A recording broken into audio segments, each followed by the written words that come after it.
सड़क और पुल की मांग को लेकर सनावद के खंडगांव और खेड़ी के ग्रामीणों ने अनिश्चितकाल के लिए धरना दे दिया है। खरगोन जिले की सनावद तहसील के अंतर्गत आने वाले ग्राम खड़गांव और खेड़ी के ग्रामीणों ने सड़क और पुल की मांग को लेकर अनिश्चितकालीन धरना दे दिया है। ग्राम में सड़क और पुल नहीं होने से दो गांव के बीच में आवागमन में परेशानी होती है। आज़ादी के 75 साल बीत जाने के बाद भी ग्राम की ना तो सूरत बदली है, ना ही समस्याओं का निदान हुआ है। ग्रामीण आज भी अपनी जान को जोखिम में डालकर नदी पार करते हैं। दर्जनों विधायक सांसद आए और चले गए, मगर समस्या जस की तस बनी हुई है। मात्र 60 मीटर की पुलिया के कारण ग्रामीणों को परेशानी का सामना करना पड़ता है। अगर बीमार हो जाए तो सिर्फ नदी के कारण उसे काल का ग्रास बनना पड़ता है। इस नदी पर पुलिया नहीं होने के कारण कई महिलाओं की मौत हो गई, तो कई बार बीमार इलाज के अभाव में समय से पहले ही काल का ग्रास बन गए। ग्रामीणों ने अब इस समस्या को चुनाव से जोड़ते हुए पुल सड़क नहीं तो चुनाव वोट नहीं का नारा देकर आंदोलन किया, परंतु हल नहीं निकलने के बाद अब सड़क पर उतरकर धरना दे रहे हैं। सनावद तहसील से मात्र 3 किलोमीटर दूर इंदौर इच्छापुर हाईवे पर बसे ग्राम खड़गांव और खेड़ी के ग्रामीणों की समस्या यह है कि हाईवे से मात्र 700 मीटर की दूरी पर गांव है। गांव से हाईवे तक की सड़क नहीं बनी एवं दो गांव के बीच पाकुर नदी होने के कारण नदी पर पुलिया का निर्माण नहीं है। पुलिया नहीं बनने के कारण खेड़ी रहने वाले लगभग 200 परिवार के लोग खड़गांव से होकर ही शहर की ओर जा पाते हैं।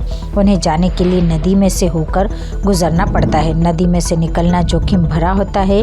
ट्यूब में हवा डालकर उसके सहारे नदी से पार होते हैं। ग्रामीणों का कहना यह है कि आजादी से अब तक अनेकों बार नेताओं ने आश्वासन दिया, मगर इस समस्या का हल नहीं हुआ। अब जब तक यह समस्या पूरी नहीं होती, हम वोट नहीं देंगे। स्कूल पढ़ने वाली बालिका प्रगति ने बताया कि रोजाना टायर ट्यूब के सहारे ही इस नदी को पार कर खेड़ी की स्कूल में पढ़ने जाते हैं। अनेकों बार ड्रेस भी खराब हो जाती, कई बार गिर जाते हैं, बस्ता गीला हो जाता है।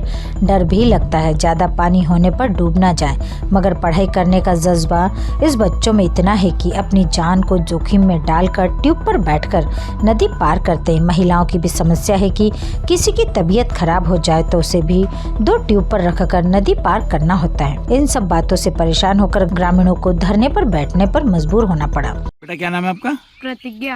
कौन सी स्कूल पढ़ती हो आप? कक्षा 8वीं। कहाँ पर पढ़ते हैं आप? कन्या पाठशाला। क्या ये आपके गांव से नदी के उस पार है ये? हाँ। तो आप कितने बजे स्कूल जाते हो? 9 बजे। तो ये टायर पे से जा रहा हो, दूसरा रास्ता नहीं है कुछ यहाँ पर? नहीं। तो ये नदी के अंदर तो जाने में बहुत डर लगता होगा बेटा? हाँ। कई बार गिरे भी आप? हाँ। तो ये नदी के अंदर डूबने का डर नहीं रहता आपको? रहता है। फिर ये टायर पे जाते हैं आप, तो पढ़ाई करना जरूरी है? हाँ। तो घर में कितने लोग हैं आपके पढ़ाई जो पढ़ते हैं बच्चे?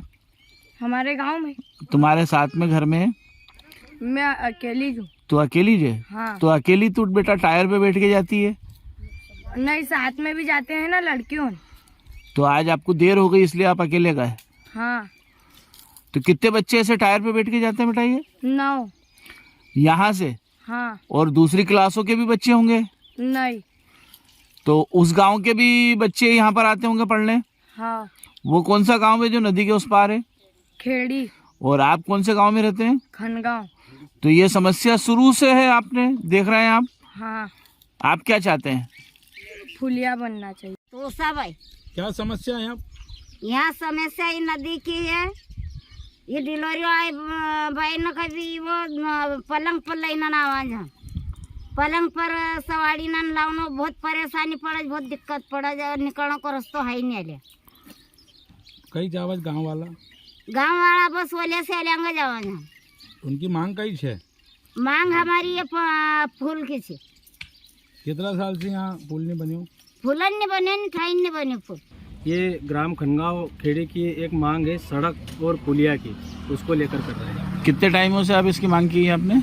इसकी मांग विगत 15 वर्षों से चल रही है, लेकिन अभी तक कोई सुनवाई नहीं है। खेड़ी और गांव के बीच के अंदर नदी का मामला है जो जी, जिसके अंदर लोग ट्यूब से निकल के जाते हैं, ये समस्या कब से है? ये बाकुर नदी जो है पिछले कई वर्षों से जो सनावद को जल उपलब्ध कराया जाता है, उसके लिए स्टाफ डैम का पानी रोका जाता है और वह पानी लगभग वर्ष भर रहता है। और पिछले कई वर्षों से ये समस्या बनी हुई है। ये खेड़ी गांव में कितने परिवार के लोग रहते हैं? खेड़ी गांव में लगभग 50 परिवार के लोग हैं। और खनगांव के अंदर? गंगाव में 200 परिवार। तो इसके बीच के अंदर कोई आने जाने का रास्ता नहीं है? नहीं, अन्य कोई मार्ग नहीं है। और जो रेलवे का मार्ग था वो अब क्षतिग्रस्त हो चुका है, क्योंकि रेलवे का चौड़ीकरण हो गया है, इसलिए। पहले रेलवे के मार्ग से आते जाते थे? हाँ, रेलवे के मार्ग से आना जाना चलता था, लेकिन अब वो क्षतिग्रस्त हो गया है ब्रॉड गेज लाइन के कारण। अब वहाँ पर आपकी मांग क्या है? कि दोनों गांव के बीच में बाकुड़ नदी पर पुलिया का निर्माण कराया जाए और मुख्य सड़क से ग्राम खनगांव को जोड़ा जाए। इससे पहले आपने इसके विरोध के अंदर चुनाव का बहिष्कार भी किया था? जी, विरोध प्रदर्शन भी किया था और चुनाव का बहिष्कार किया था। गांव में मतदान, सभी ग्रामवासियों ने ये निर्णय लिया था कि गांव में अब मतदान नहीं होगा और जब तक यह कार्य नहीं होता तब तक मतदान नहीं होगा। सनावत से आशिक अली की रिपोर्ट।